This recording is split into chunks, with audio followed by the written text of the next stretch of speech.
Alam ko po na matatalino mga taga Philippine Military Academy. Hindi po yan ang issue. Ang kinaklarify ko po ay kanina sinabi nyo na in-encourage nyo ang PNP na i-encourage yung suspect na lumaban. Yes. Para mapatay, para Yes. masabing nanlaban. Correct. Correct. Para Ito sa very ma-minimize. incorrect. Correct, yes. Very incorrect po, if I may Yes. say, as a It's not civilian, sa okay, professional police. It Salamat depends tayo, on, Mr. Chair. ano na natin yan, ma'am. That's your view, that. It's not my view only, Mr. Chair. Thank you for putting it on record. Pagka-mayor, pagka-prosecutor. Ako, alam ko, dumaan ako, prosecutor, mayor, presidente, alam ko ang trabaho ko. Yes, Yan ang salamat totoo tayo, Mr. dyan. Chair. Hindi ka nagdala ng syudad eh. You never Totoo had po, a Mr. chance Chair. to solve the problem of a community. Thank you, Mr. President. Thank you for Senator putting it on Hindi record, tayo Mr. Chair. magkaintindihan dyan. Senator Estrada has the floor.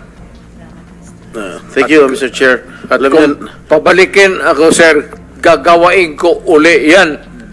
Dublado. Your Honor. silence please.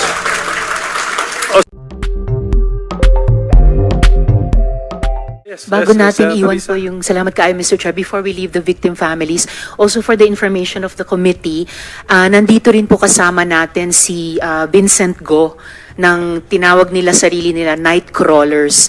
Sila po yung mga photojournalists na dinocument yung EJ case all throughout the war on drugs. So available din po sila, Mr. Chair, to answer any questions of the senators. Vincent Go. Sige, Vincent Vincent Go, Go. Mr. Chair. Salamat Can I kayo, make the Mr. Chair. request to your organization, Nightcrawlers, if you can make a 5-minute presentation sa next hearing? I expect na maganda mga pictures doon kasi I think you are photojournalist or photographer. So, sa next hearing na po, Mr. Go, please organize your data. So, nasabi ko na yun. So, we will now go into the questioning proper by the senators by order of appearance, but we give priority to our officers. But ganito, wala kasi sila Colonel Garma and si Colonel Leonardo. But since public knowledge na rin naman yung sinabi nila okay? Widely publicized na, I will allow questioning on those matters kung gusto lang po ng mga members ng committee. Okay, so sila former Secretary Panelo at saka former Secretary Belica invited by Senator Bongo. I can give you 3 minutes for opening statement if you want. Mr. Chair, Mr. President, may I sir. interrupt you? Yes, sir. I'm sorry, but I have to respond to the remarks of Senator De Lima. It is only fair na bigyan niyo ako ng 1 minute. And I have read, this is part of my speech, but I want to make it of record. Ito yung the long and short sa trabaho ko nung mayor ako pati presidente ako is that the jobs nung dalawang trabaho was never easy and it was not meant to be. I have tried to do the best I can to address the problem of illegal drugs and without compromise. Kasali na lahat yung naririnig niyo. Whatever it is, hindi ako nag-compromise. Sinabi ko ito. Pagka pumasok kayo dyan, walang compromise, walang ariglo, walang usapan. Do not do it in my city. Nung presidente ako, sabi ko, bitawan ninyo. Kasi pag hindi, magkakaroon talaga tayo ng problema. Ito na nga itong ngayon As I have tried to do the best I can to address the problem of illegal drugs firmly and without compromise. Yan ang gusto ko lang iiwan dito bago ako aalis.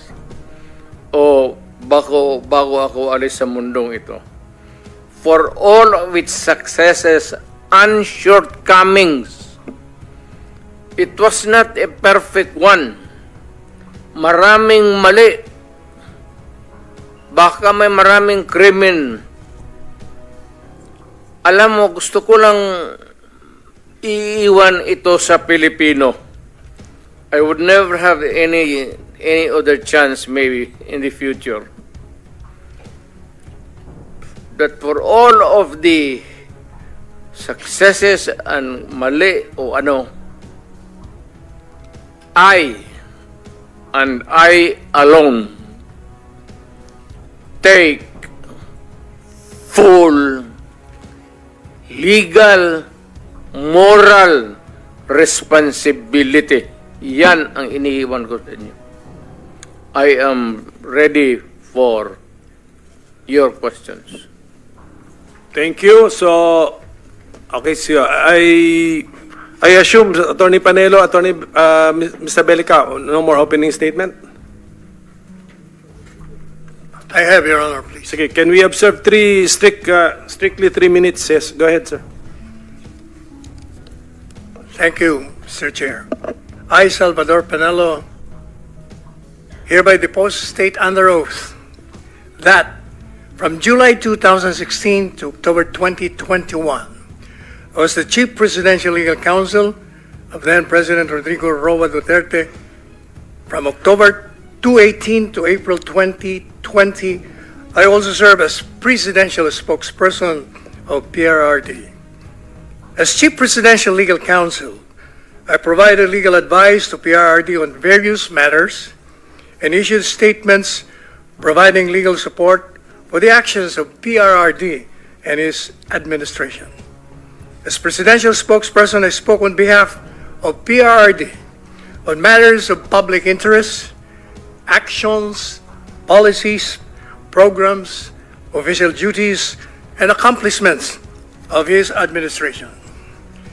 In connection with the Philippine War on Drugs, which is the subject of the investigation in aid of legislation of the Committee on Accountability of Public Officers and Investigation, or the Blue Ribbon Committee of the Senate of the Republic of the Philippines, I had no participation therein apart from issuing statements on behalf of or in support of PRRD or responding to queries from the media on statements from PRRD on the matter in my capacity as Chief Presidential Legal Counsel and Presidential Spokesperson.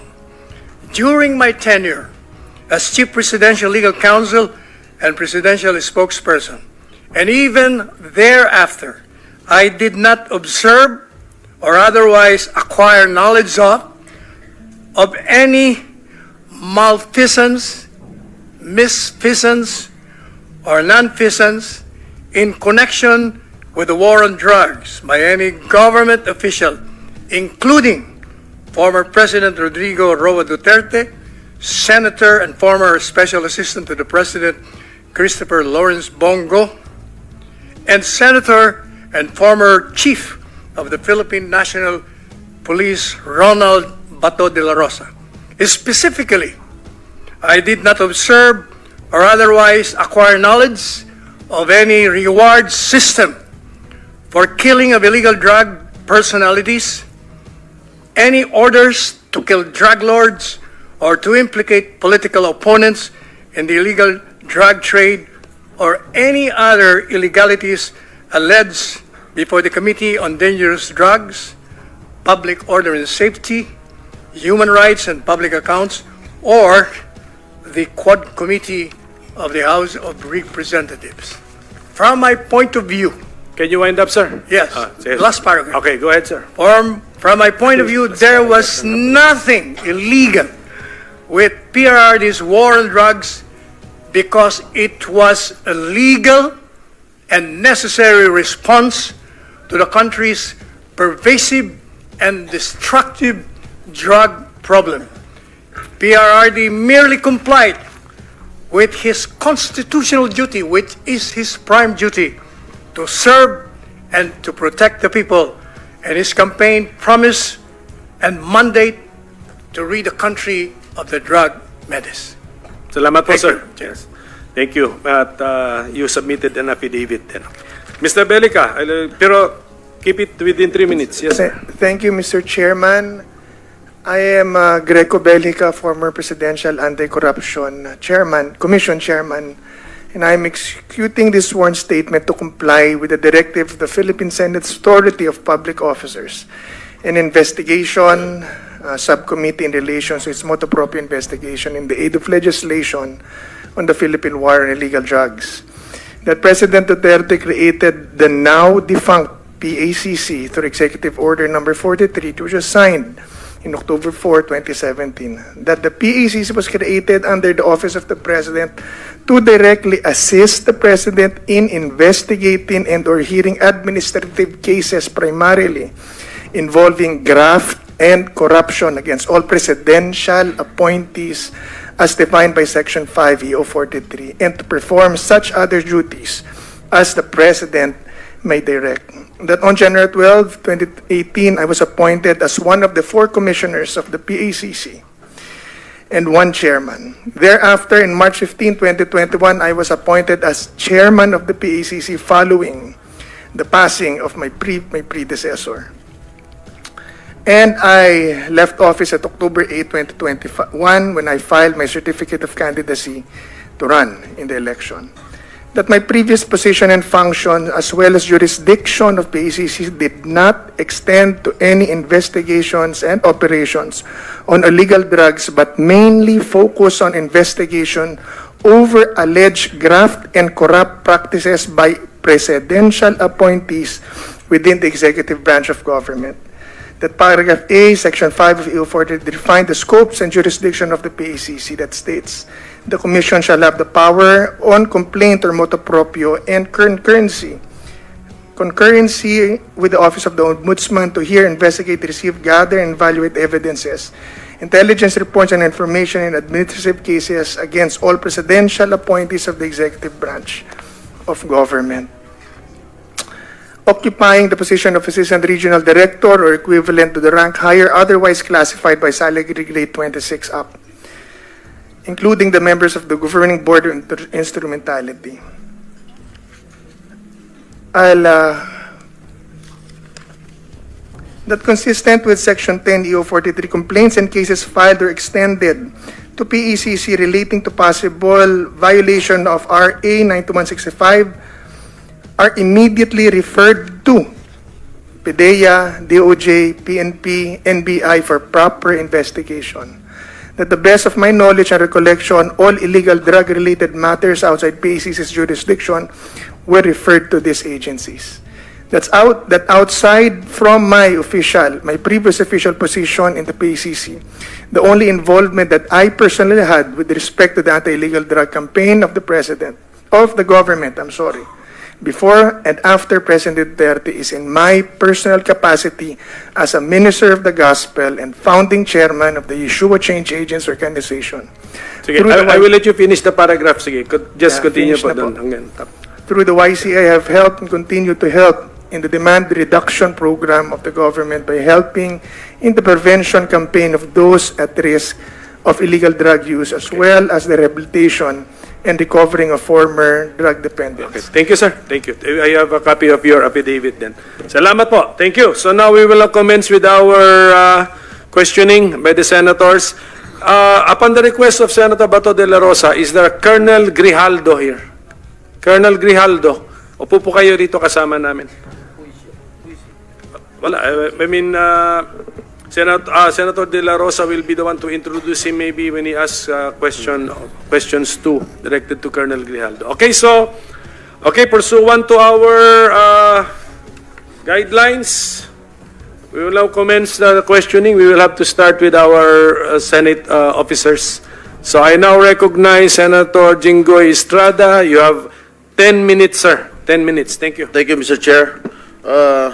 some questions addressed to the former president. Mr. President, kanina pa ho kayo tingin na tingin sa amin, hindi kayo, lagi kayo tumitingin sa kanan, hindi ho kayo tumitingin sa kaliwa.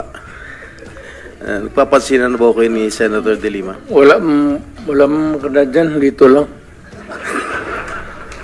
Anyway, Mr. Chair. to be serious, on a Yes, serious Mr. note, Chair, sir. I think, I beg Senator Jinggoy, the SP Senator Pro Rizal, Tempore to lead us in setting the tone that this is not a laughing matter. I'm Yes, not, Salamat, I, Mr. I, Chair. I was not joking. I was just, para ma-lighten lang yung mood, Mr. Chair. Anyway, on a serious note, Yes, okay. Mr. Continue. President, how do you assess the campaign against illegal drugs during your time, Mr. President? Do you consider it as a success, Mr. President? Mr. Senator, it is a continuing problem for the country and for the entire world.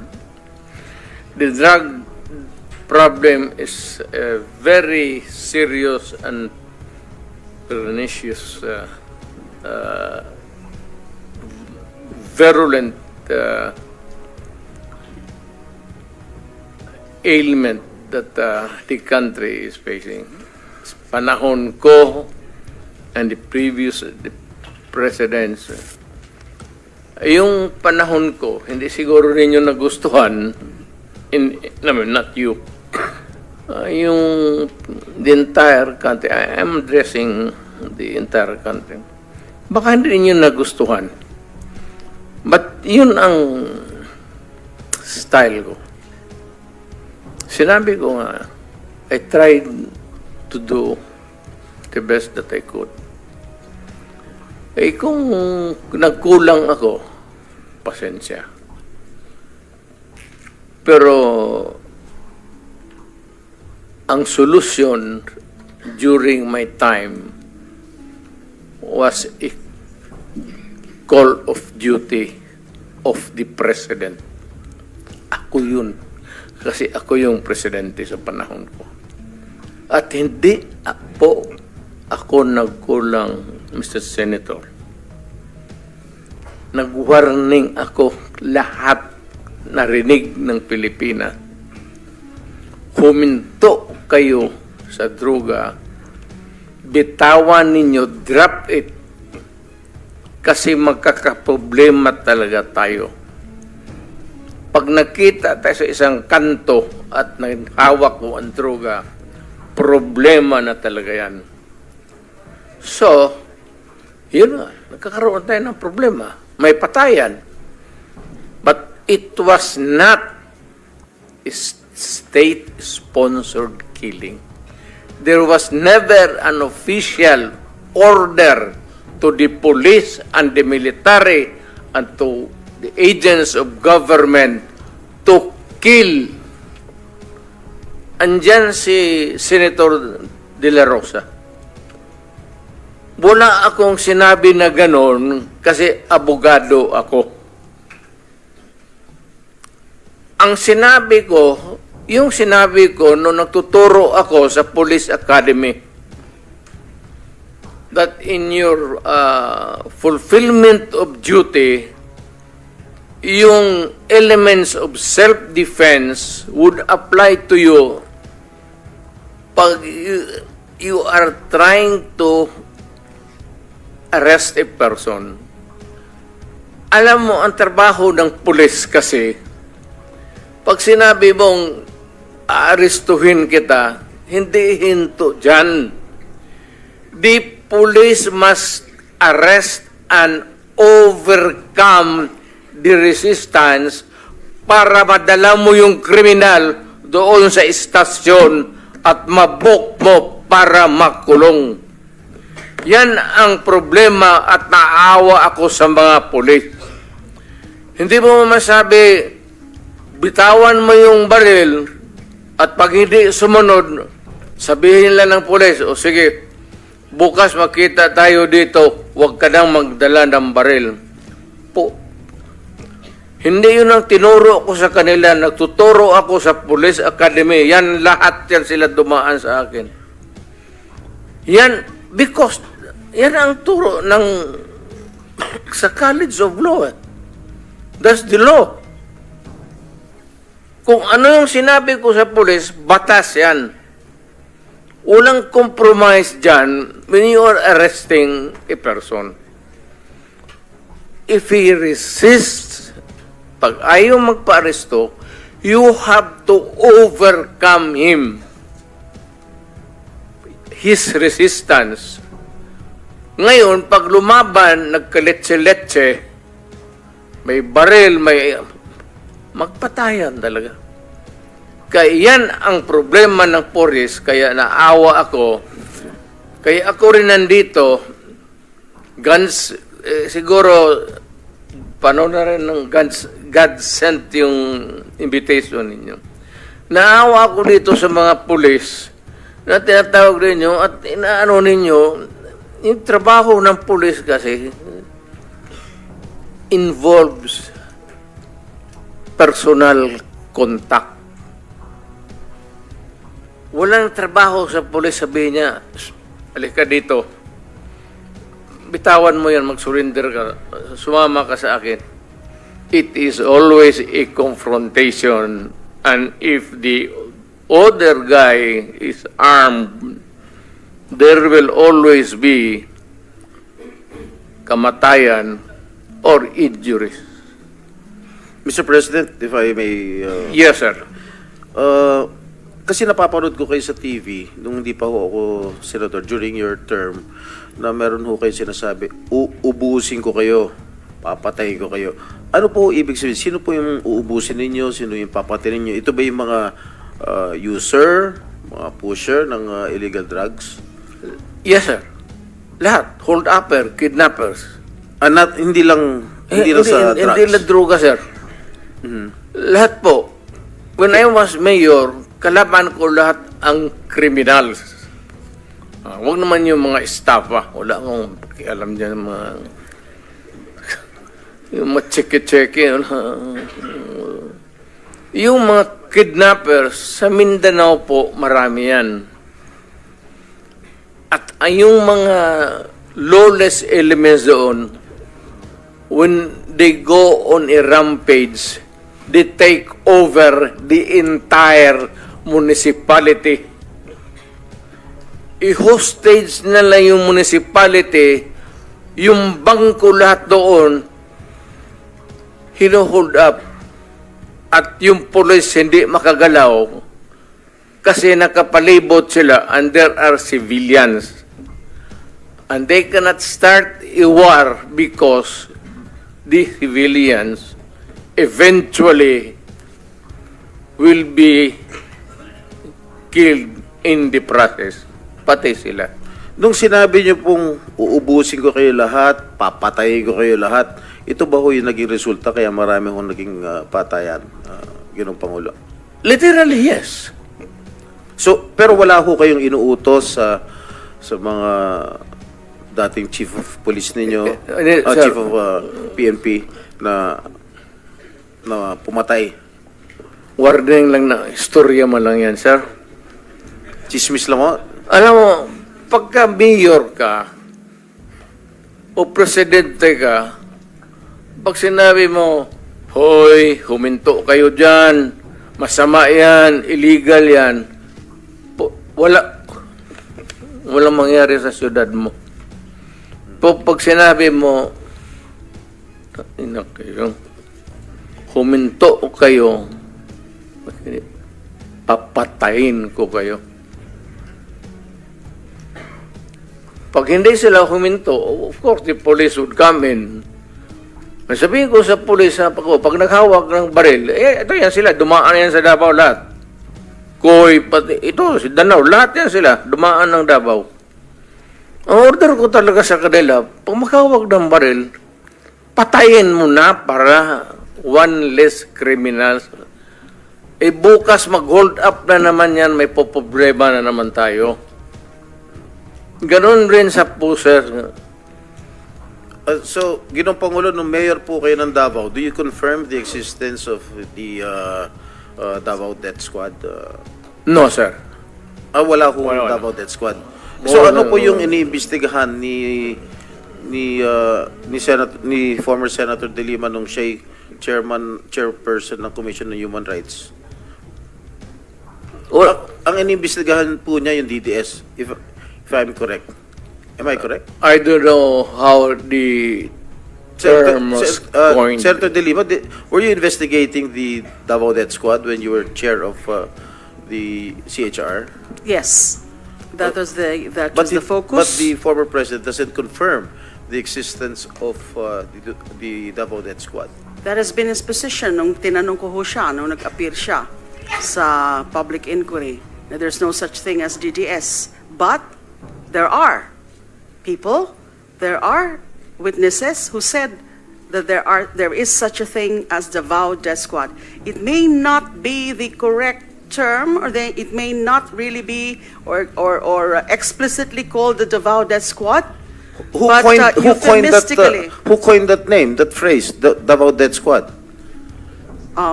I think it was media, it was certain sectors, certain groups. But it was not the CHR which you headed before, Madam Senator. We knew it to be as Davao Death Squad because of the various reports. But it did not originate from us, the term Davao Death Squad. What is clear to us is that there was this group of assassins, and some of them are actually part of the Davao City Police Office. And there are also the Abanteros, the assassins themselves, with respective handlers. And already, Mr. Matubato and Mr. Las Cañas... If I may cut you, Madam Senator, may quick interjection lang daw si Senator. Okay, our rules on interjection, ganito ha, I will have to ask the permission of the senator who has the floor Yeah, if okay you lang. want. And then, please limit it to maximum of 2 and very related to the topic that the topic we're discussing, okay? So, Kahit one lang, Mr. Chairman. 1 or 2. One lang. Oh, you want to? Yes, yes, okay, yes, please. Senator Risa Ontiveros is recognized. Salamat ka, Mr. Chair, and salamat sa SP Pro Tempore. Very quick, at the proper time, and this is related to the line of questioning of the SP Pro Tempore right now. At the proper time, I will ask the Chair's permission to play a never-before-played video that precisely talks about the Davao Death Squad, exactly related sa line of questioning ng SP Pro Tempore at this moment, Mr. Chair. Salamat, May isa pa. SP Pro May Tempore. isa pa. If- Salamat if kayo, you- Mr. If you Chair. permit it, Okay, okay. okay. Senator Bato. Yes. Senator, may I Yes, sir. Go ahead. interject? Lahat itong sa right side ko, dumaan ito ng Chief of Police Director. Puro commander ng death squad yan. I thought there was no existence. Trabaho ng pulis yan. Literally, hindi mo sabihin ng death squad. Yung isang senador, yan ang nakaupo dyan, si Senator De La Rosa. Death squad rin yan. Because they were police directors handling the controlling crimes in the city.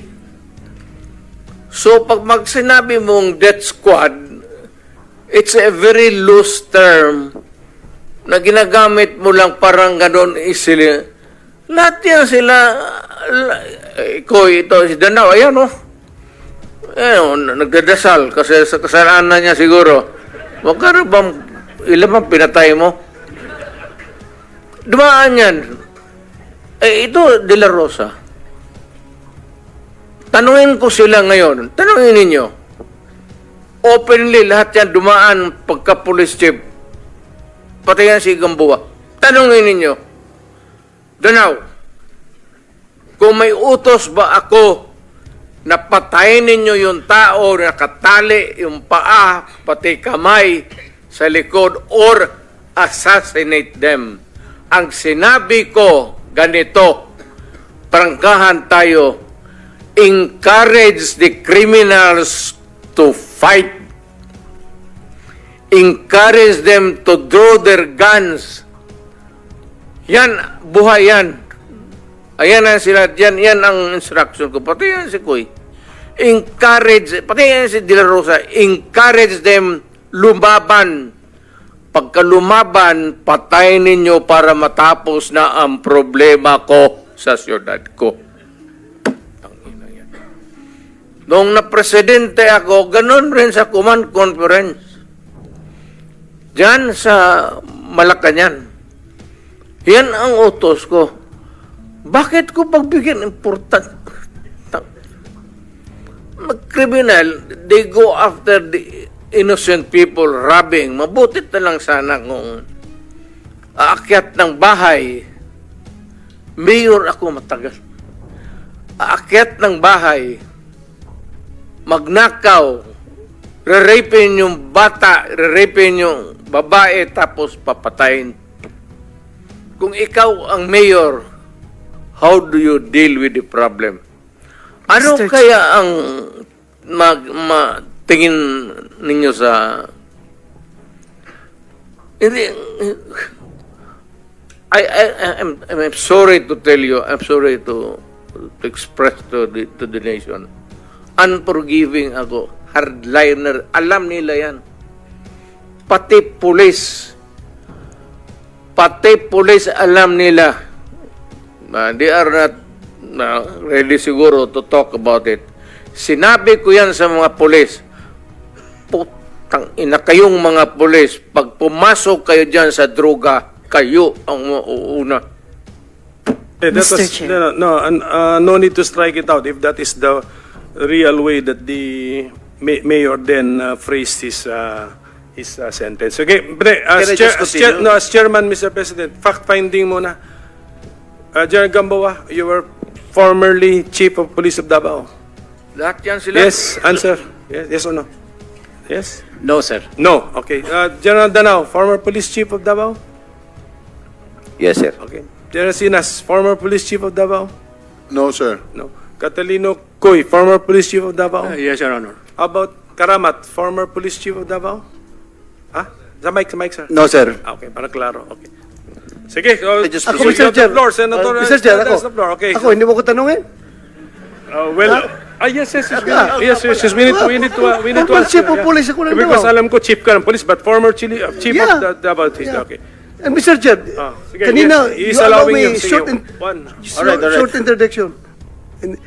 Mr. Chair, yung DDS, yung term ng DDS, siguro sa amin dito, Danao, General Coy, General Gamboa was never a chief of police but na-assign yan sa Davao sa Police Regional Office 11. Ako, assign ako ng Davao as City Director. At doon ako nagsimula yung career ko sa Davao City. Just this weekend, Mr. Chair, in-interview ako ng mga media ng Davao nung umuwi ako. And harap-harapan, sinabihan ko sila, kayo kasi, mga media ng Davao, kayo nag-imbento nung term ng Davao Death Squad. Pag may namatay, binabalita kagad yun, Davao Death Squad, Davao Death Squad. Kayo ang nag-imbento ng term na yan. Sabi ko sa media ng Davao. And later on, one of the media ng Davao, dinibunk yung aking statement. Sabi niya, sir, with due respect, bago namin yan na-create yung term na yan ng Davao Death Squad, meron kasing isang namatay, sir, may isang namatay, binaril, may nakalagay doon na placard na Davao Death Squad. Kaya doon nag-start yung paggamit namin ng term ng Davao Death Squad. So therefore, sabi ko, okay, I will correct my statement. Hindi kayo ang nag-imbento, but kayo ang nag-propagate ng word na yan. So yun na, lumaki na nagiging ginamit niya. Pag may binaril, sabihin kagad, Davao Death Squad. Kahit na binaril dahil jealousy ang motibo, or kaya malaking utang, nakadispal ko ng pera, binaril, DDS kagad ang pinapalabas na term. So, yan na, lumaki na yung pangalan na Davao Death Squad, Mr. Chair. Yan na po yung intervention niya po. Yan, na yun na. Thank you. Sige po, before I return the floor to Senator Estrada. Doon sa umami na naging chief, sino? Chief Catalino Coy, naging chief ka. Danao, naging chief kayo. Do you mind or don't you mind having been called as the head of the Davao Death Squad by the former president? I think he's just joking, sir. Pero, kagaya nga po ng sinabi ng ating mayor, sir, in my stint of almost 3 years as the city director of Davao, wala po talaga yan yung sasabihin na you kill him, you kill... Wala pong ganun, sir. So it's just a matter of taking things on your hand. If you will take it literally, yung sinasabi niya sa media. Kung ano yung sinasabi niya ngayon, sir, yun na yung sinasabi niya. Pero yung kamong sasabihin niya na, Danaw, patayan mo sa ganito, there's no such thing, sir. Na ganun. So, walang ganong nautos. Is there a danger that your men will incorrectly interpret what the mayor was saying? Well, nung panahon ko, sir, as city director, I don't deny, sir, that there were some killings. Pero talagang, ang tao ko, sir, ilan din ang na-hospital dyan. Even in my term as my regional director of 4A and NCRPO and MPD, on record yan, sir, nasa hospital. Hindi lang, sir, nasa hospital, kundi namatay yung pulis natin. So, anong gagawin, sir, ng pulis pag ikaw ang nasa sitwasyon namin, sir? Are we going to allow just to kill the PNP there? So, siguro, sir, maging emotional man tayo rito, sir, pero kami po mismo is nasa front line in enforcing the law. Pero there's no such thing as sabihin na patayin mo lang si ganito, no. Walang ganon, sir. Sige. Can we hear from Catalino Cuy? Thank you, Mr. General, Chairman. yes, General. I mind very much me being associated with the DDS because during that time when I was the city director of Davao, it was really a problem for us, especially the unsolved killings. Actually, we had a case in Ombudsman because of that, because of command responsibility. It is really a challenge for the PNP to investigate those cases because even the relatives of some of the victims refused to cooperate. And we believe also, and there was a suspicion that there were really some PNP personnel and even some civilian individuals who were involved in those incidents. Thank you, sir. Okay, Senator Jingo, you have last 5 minutes. Thank you, Mr. Chair. You want something? Yes, Mr. Chair, with the indulgence of the SP Pro Tempore. Yes, Senator Risa. Opo, Mr. Chair, kasi siguro napansin, pati ng former president, yung shock ng lahat. Bakit, sir, yan ba ang trabaho ng pulis? Na pumatay ng mga suspected criminals? Sir, yung mic nyo. Pag lumaban, bakit Iba sila po yung pagka-express kasi kanina, so I had to clarify. Bakit Salamat, sila- SP Pro Tempore. bakit sila Salamat, Mr. makamatay? Chair. No. Hindi yan ang tanong ko. Talagang, napaka hindi magandang impression po ng mga statements kanina. Kaya I appreciate the candor of Yusek Cuy at pati kanina ni General Danao. Look, ma'am, about it. may I Salamat kayo, Mr. interrupt Chair. you? I'm done, Mr. Chair. for now. Kindly. Go ahead, sir. Itong mga to, ma'am, galing ito ng mga sa Academy PMA. Hindi ito mga bubo. Hindi rin ito papayag na utusan mo ng illegal. Doon yan sa Academy nila, sa PMA, they are from there to, yung ano talaga yung batas. Kaya pag inutusan mo yan, sabihin mo, patayin mo, sabihin, sir, mukhang hindi pwede yan, sir. I tried. Ako mismo, I tried. Ako, marami ako, patay mo, sir. Kulong mo na lang natin, sir. Total. Sabi ko siya, siguraduhin mo lang na hindi ma-release. Kasi gagawa ng kalukuhan yan uli. And they will mag-hold up na naman yan. Yan ang lalo na yung mga kaso na magnakaw, tapos mag-rape, tapos magpatay, o Mr. Chair, Can we let the President complete his sentence? What were you trying to say, sir? That Yes, pagka mag-rape, magpatay, magnakaw, magpatay, and then what do we do with them? Ganun na lang ang sadness ko sa trabaho ko. Thank you. Kaya hindi ko lang sinabi ko yan kasi hindi ko lang sila mautusan ng gano'n na gaya na sinabi ko, putang ina, nag-rape ng bata, yan pinatay, patayin mo. Hindi ko mautusan itong mga to. Sabi ko, karamihan sila mayor, hindi maniwala yan ang ganon. Sabi man, sir, mahirap yan. Kulungin na lang natin, sir. Walang dumaan yan sila sa... There was never a time na sinabi ko, patayin ninyo yan. Minsan yung harap-harapan sa crime scene, nakita ko yung bata, 3 years old, rape, patay, tapos nandoon yung tiyuhin. O sinabi ko, putang, patayin mo. Out of outrage. In the moment of outrage yung, putang, patayin mo. Sir, kulungin na lang natin yan, sir. Ano nangyari doon, Mr. President? Yung insidente na yun, napatay nga yung tito? Pinatay? Hindi. Hindi. Hindi. Mr. Chair. Yes, Senator Risa. Alam na alam ko po na matatalino mga taga-Philippine Military Academy. Hindi po yan ang issue. Ang kinaklarify ko po ay kanina sinabi nyo na in-encourage nyo ang PNP na i-encourage yung suspect na lumaban. Yes. Para mapatay, para Yes. masabing nanlaban. Correct. Correct. Para Ito sa very ma-minimize. incorrect. Correct, yes. Very incorrect po, Yes. I may say, as a It's not, civilian, sa okay, professional police. It Salamat depends tayo, on, Mr. Chair. ano na natin yan, ma'am. That's your view, that. It's not my view only, Mr. Chair. Thank you for putting it on record. Pagka-mayor, pagka-prosecutor. Ako, alam ko, dumaan ako, prosecutor, mayor, presidente, alam ko ang trabaho ko. Yes, Yan salamat ang totoo tayo, Mr. dyan. Chair. Hindi ka nagdala ng syudad eh.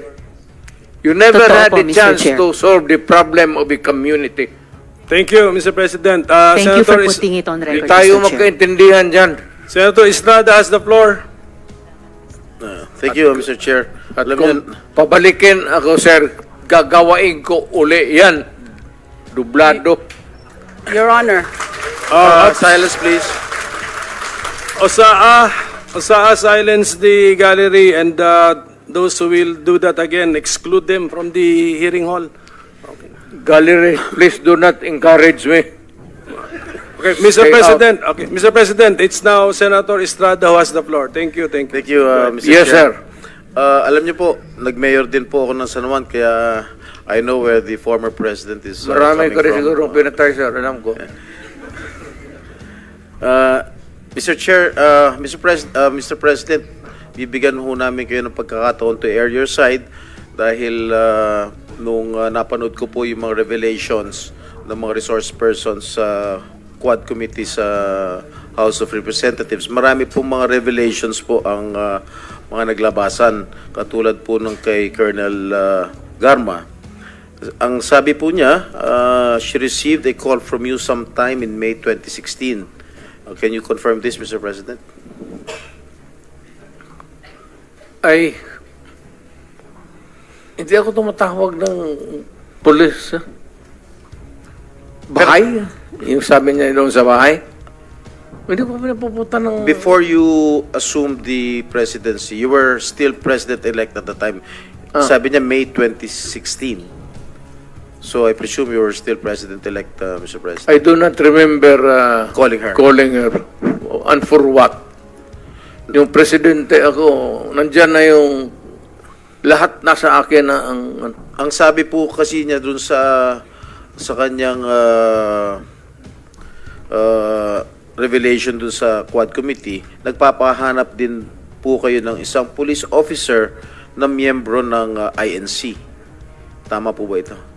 Yun po ang sinabi ni Colonel Garma ron sa Quadcom, sa House of Representatives Yun ang Pangulo. I hate to say this, but nagsisinungaling yung gagang yun.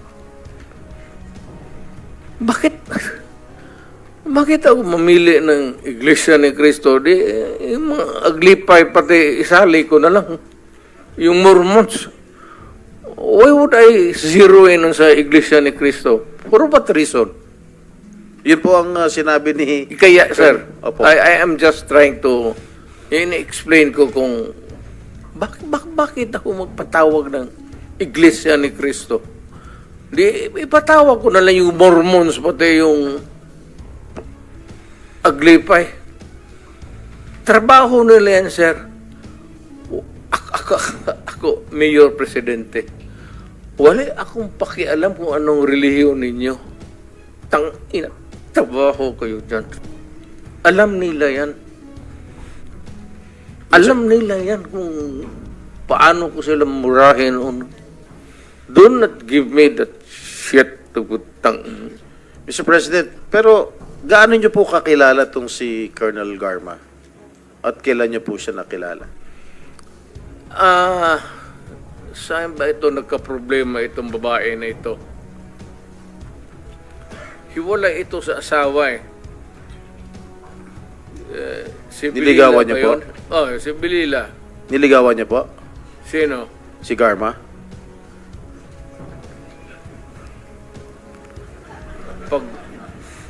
Kung wala na siguro akong ibang makita siya. Hindi sir, ganito naman. Hindi ko naman inaano, but alam mo kasi, pag tao ko, alam nila yan. Parang close mo talaga. Kasi ganun ako magtrato dito sa pulis eh. Ito sila sir, mabuti nandito kasi puro dumaan ito sila sa akin. Ganun talaga ako Pero bakit ho siya nagsasalita ng nagbibigay po ng revelation do sa Quadcom na sinasabi nyo hindi po totoo na tinawagan nyo po siya nung May of 2016 at nagpapahanap po kayo ng isang police officer na miyembro ng INC? Hanggang ngayon, sir, it's a mystery to me.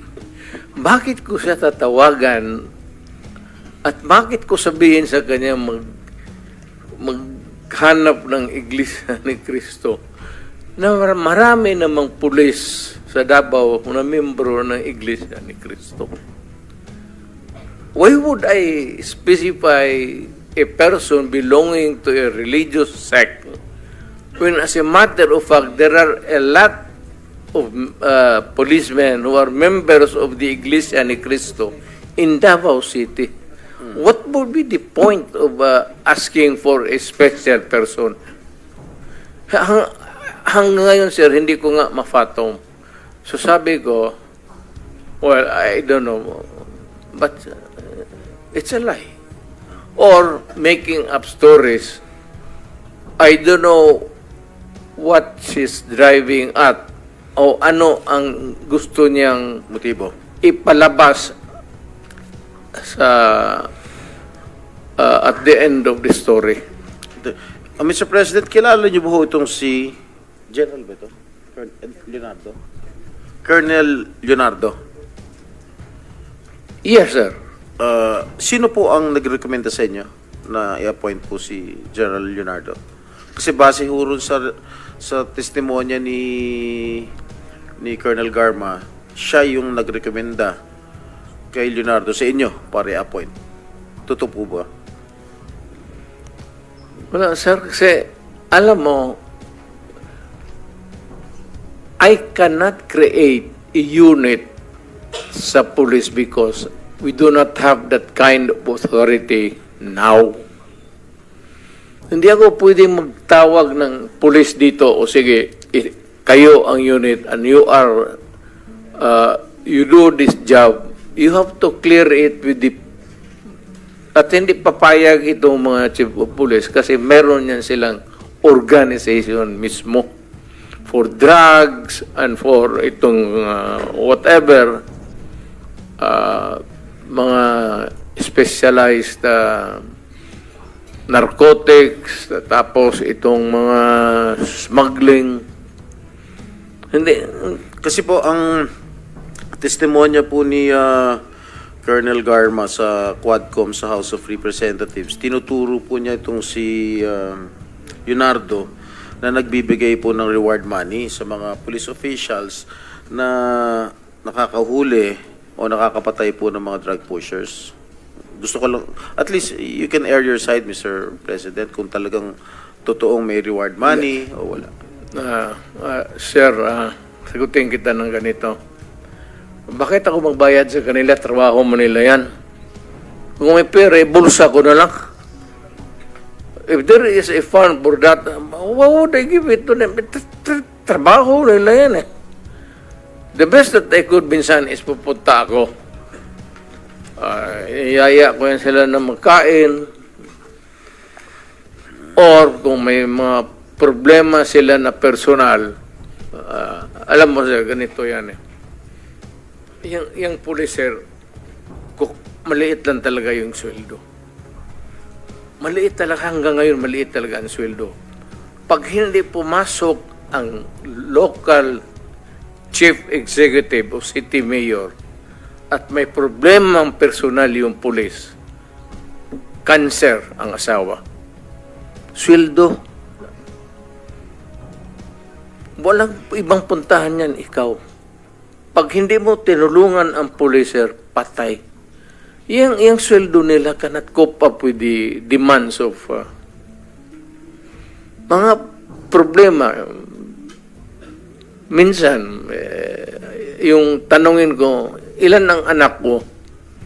Nagsabi, alam nila yung estasyon. Sa estasyon nila, yung station commanders yan sila yan. Tapos magtanong ako sa isang polis, ilan ang anak mo? Sabihin, 6. Sir, ito, prangkahan. Nagagalit talaga ako. Putang.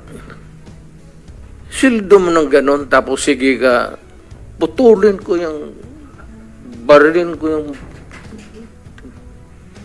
ganon. Nandito man sila, sir. And you can ask them. Stricto ako sa kanila, pero kaibigan ko sila. Ano ako sa policer? Because pagka may problema sila, nandyan ako sa kanila. Pro-police talaga ako at matagal akong nagturo sa Police Academy kasi noong practicing lawyer ako, wala masyado akong kita kasi bata pa ako. At maaga akong nag-asawa, magkaroon ako ng anak, kulang panggatas, kaya ako nagturo sa academy, kaya yan sila dumaan lahat sa akin. Lahat yan sila nakatikim ng lecture sa akin, sir. Wala akong sinabi sa kanila na pumatay ka ng tao, barilin mo, nakatalikod, ano yung sa law school ko, sir, yun ang tinuturo ko sa kanila. Yung criminal law ko, dito sa law school ko, yun ang dinala ko sa kanila. At mas maganda, kasi natitempla ko, I could use the common yung lingwahe nila. Kaya malapit yan sila sa akin. Pero alam nila pag nakasala sila, alam nila yan. Pagka sinabi ko nga sa kanila, ito, pardon, allow me to use the word. Sinabi ko talaga sa kanila, putang ina kayo mga polis kayo. Huwag kayong pumasok dyan sa druga. Huwag kayong pumasok sa kidnapping. Kasi ako mismo, ako ang papatay sa inyo. Ako ang magbaril sa inyo. Totoo yan, sir. Ano yan? Buhay man sila lahat. Sabi ko, putang ina, huwag kayong pumasok dyan. Let's say kayo. papatayin ko talaga kayo. Kaya yung pulis na nagkasala, sir, mga ganon, either pagka nagkasala, wala na. Mawala. Mawawala po. Oo, yung tanongin mo yan sila. Kasi sabi ko, papatayin ko talaga, putang ina, pag nakita kita, patayin kita. At, kung tanongin mo ako, sir, na may pinatay ako, hindi man ako ang iniimbestiga ngayon, so hindi ako magsabi ng totoo. Mag-line na lang ako kay... Di ako na lang po magtatanong, meron na ba ho kayong pinatay, Ginoong Pangulo? Sir, may may moment of, lalo na sa yung outrage. Yung hindi ko matanggap yung minsan yung pamilya na ubusin mo, patayin mo, tapos i-rape mo. Mukhang sa akin yan, sir, talagang nawiwirla ako. Masyadong ang fuse ko dyan, mainit talaga ako. Alam nila yan. Kaya behave. Sir, ito tanongin mo, prangka-prangka. Nandito, we are all citizens of this country. Anong pinaka-safe na city for the longest time hanggang ngayon?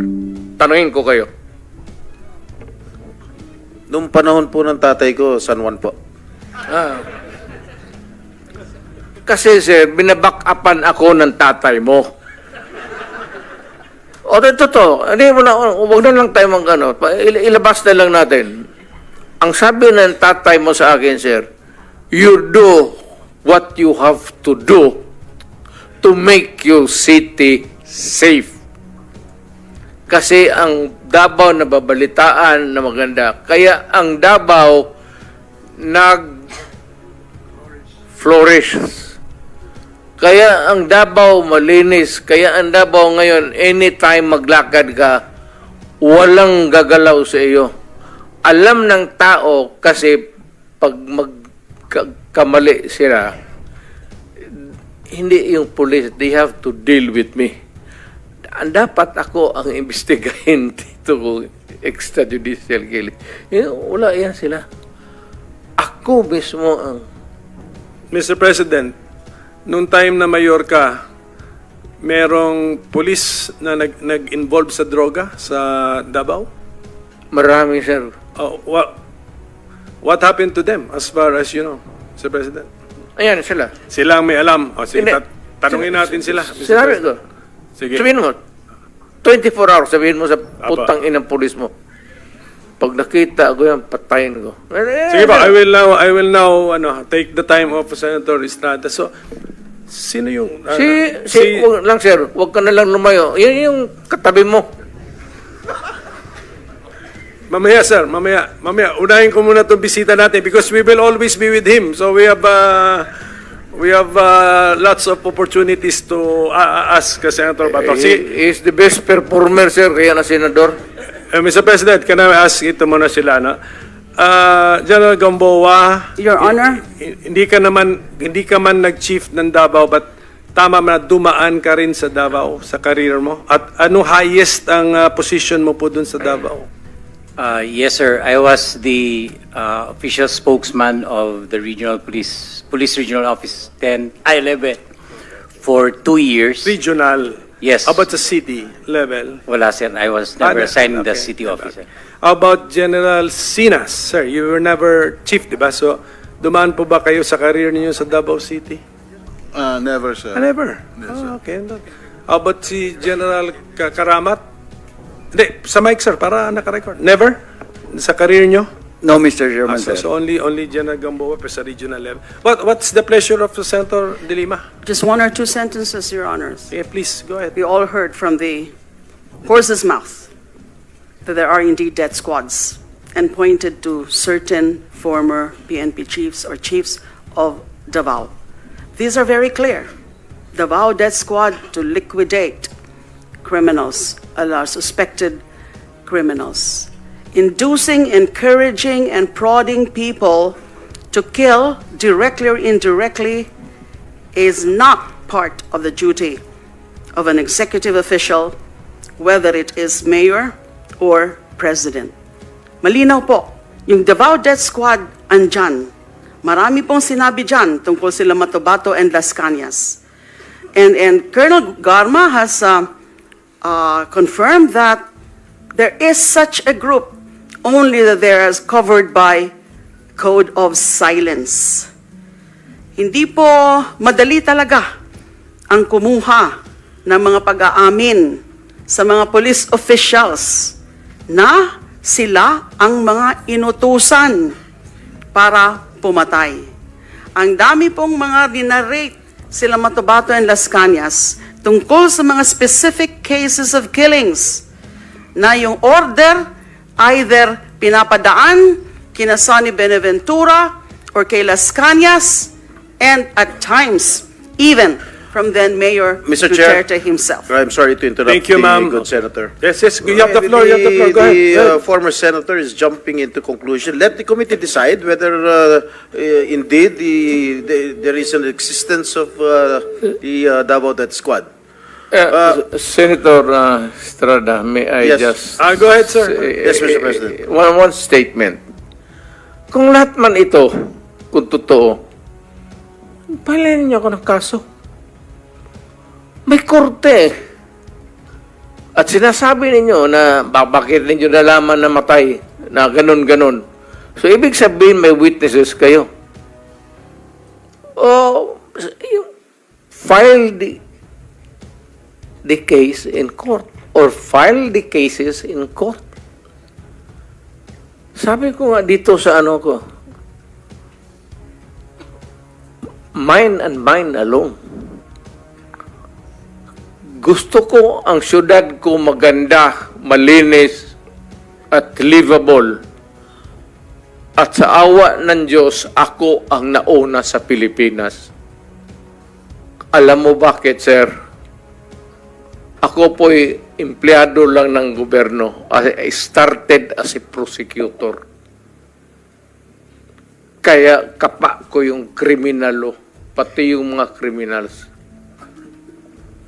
That is why, Mr. President, I was asking during my line of questioning a while ago, addressed to former Senator De Lima, why did she not file cases when she was the head of the Commission on Human Rights? She investigated, allegedly, the DDS, if there is a right term for it.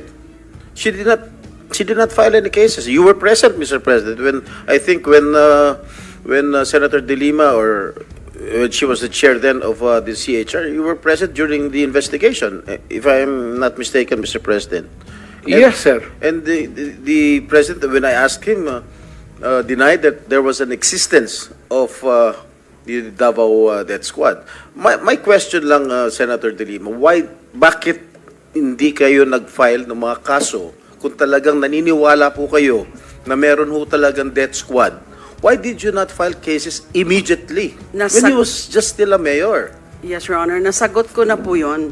Hindi mo nga Dahil sinasagot yung mga pwede talagang mga maging witnesses ay hindi pa willing, takot pa na mag-testify against the former mayor. All right, when you were Secretary of Justice, you had all the power. You were a very, very powerful cabinet member under the Aquino administration. Why did you not pursue it? Because at that time, wala na nga hong nagiging resulta ng mga nagiging investigation din. Because again, Madam mahirap Madam kunin- Chair, Madam Senator, you were a very, very powerful member of the cabinet during that Aquino administration. You had all the resources. You had the NBI at your disposal. Lahat ng mga government agencies were under your disposal. You had the ear of the president. Bakit hindi kayo nag-file ng kaso laban kay Mayor Duterte? At that time, the relevant, real evidence, testimonial evidence, wala pa po sa aking disposal. Although I did try, yung sinabi ko po kanina, na rinifer ko na muna sa NBI. So, kaya lang, yun ang naging report, binalik nila sa akin. Now, they're trying, pero nahihirapan din sila na i-access yung mga witnesses. Mr. President, Kayo, Mr. yung Chair. sinasabi po kanina ni former President Duterte na Davao is the safest city, I think that is belied by statistics. I don't have the exact statistics now, but I read certain data. It's not the safest city. It has the So what is among the safest city, highest, as far as you I know? would not know. It was among, it registered as among those with highest data on killings or murders. So how can it be a safe city? Mr. President, Mr. Chairman, with the permission of Senator Jinggoy? I think the former president wants to answer the accusations, the statements Mr. President, of the former yes, you're senator. recognized. Maraming namatay, sir. Marami talaga. Thousands, I would say, from yung naging mayor ako. Marami. Ito yan sila. Dito yan sila lahat. And they would tell you, si Danao, si Koy, si Yambua. Ito si Senator Bato. Maraming namatay, pero ang namatay, sir, mga kriminal. Alam mo kasi ang Davao is a crossroad kasi ang unang nag-bloom sa Mindanao, tagaroon ka man, sir, ang Davao. Kaya saan yung progressive at saan yung pera negosyo, nandoon rin yung mga kriminal kasi ang negosyante pati ang kriminal magkasama yan. Kung saan yung pera, mga negosyante, nandoon yung mga kriminal. Kaya ganon. Kapag kabubo ka na mayor at hindi mo takot kang makulong, ako, di makulong, di makulong. I can make the confession now, if you want. Mr. Chair. Talagang niyayari ko. Pero, wag mo naman, mga pulis kawawa naman. Ha? Meron akong death squad. Pero hindi yung mga pulis. Sila rin yung mga gangster. Yung isang Mr. Chair. gangster, utusan ko. Patayin mo yan, kaya kung hindi mo patayin yan, patayin kita ngayon. Bakit mo isakripisyo yan sila? Alam mo, sir, ganito, ha? Mabutit na lang nandito, if you give me time. Ang pulis, sir, kawawa. Hindi mo alam, ito, nandito itong mga... Pag ang pulis na pahilan ng kaso, sir, suspended yan. Wala ng pagkain yan sa... The day that the suspension is issued, that day, ang pulis wala ng pagkain, ang mga pamilya nila wala ng pera, ang mga bata wala ng pamasahe, hinto lahat. Paralyze ang pamilya ng pulis. Hindi ninyo alam yan. Kaya may kaibigan kayo ng pulis, tanungin ninyo. Yan ang buhay ng pulis. Kaya protektado ko yan sila. Pagka in the fulfillment of duty, sabi ko sa kanila, magpakamatay ako sa inyo. Pero pag nag-abuso kayo, nagpatay kayo ng tao, nag-hold up kayo, nag-kidnap kayo, putang ina, ako mismo ang papatay sa inyo. Mr. Chair. Mr. President, kayong Mr. magpaulit. President, okay, ako muna may tanong. Kasi medyo nalito rin po ako. So, ibig niyo sabihin, gusto nyo proteksyonan yung police, ayaw nyo silang gamitin sa maipit sila kasi kung masuspend sila, kawawa pamilya niya. Tas nabanggit nyo, may sarili kayo ngayong tinayo na hit squad. Is that what you're trying to tell us? Para hindi po kami nalilito po. I mean, can we be very clear? Hindi naman Sa death salitang, squad. salitang, ano po ito? Salitang diretso. Opo. Hindi naman death squad. Basta alam ng tao sa Davao na nandyan ako at magkamali ka and you commit a heinous crime at walang mapuntahan yung agrabyado, ako yan. And then how do you remedy the situation, Mr. President? Or how did you remedy those situations na nalapitan ka? When I am called for another investigation, sir, sabihin ko, hindi ko man ito drama. Tanungin niyo ako ulit, tapos, well, my experience, 73 years old na ako, sir. So, in a few years, 2-3 years, may sakit na rin ako. Gusto ko iwanan yung lahat para malaman.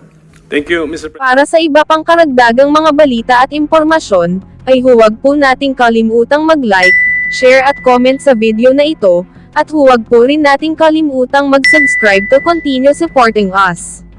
Maraming salamat po sa inyong panonood, at naway tangkilikin po ninyo ang aming YouTube channel.